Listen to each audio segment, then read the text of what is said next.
Ndio maana nilikuambia Mwaso, kama amezidiwa ungepigia ambulance ije imchukue. Kwani vile ambulance waliweka ni za kubebea miogo?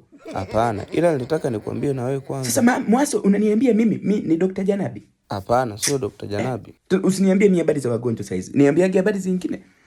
Sawa. Mama, sema. Si unajua kwamba hatujalipa ada kule shuleni, tunadaiwa. Hatujalipa ada?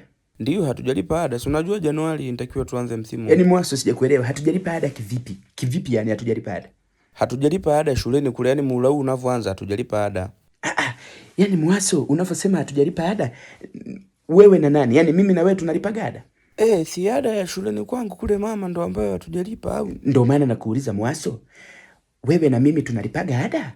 Au ni mimi ndo nakulipiaga ada? Sasa nitakiwa uje hapo useme mama haujanilipia ada, sio useme mama hatujalipa ada. Kwa nini unaweka wingi kwenye umoja? Yaani unataka kuvaa kiatu namba 45 na wewe mguu wako ni 39. Kwa nini unataka kukaa kwenye kiatu ambacho hakikutoshi?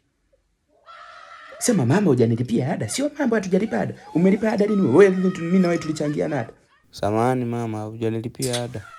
Goodbye.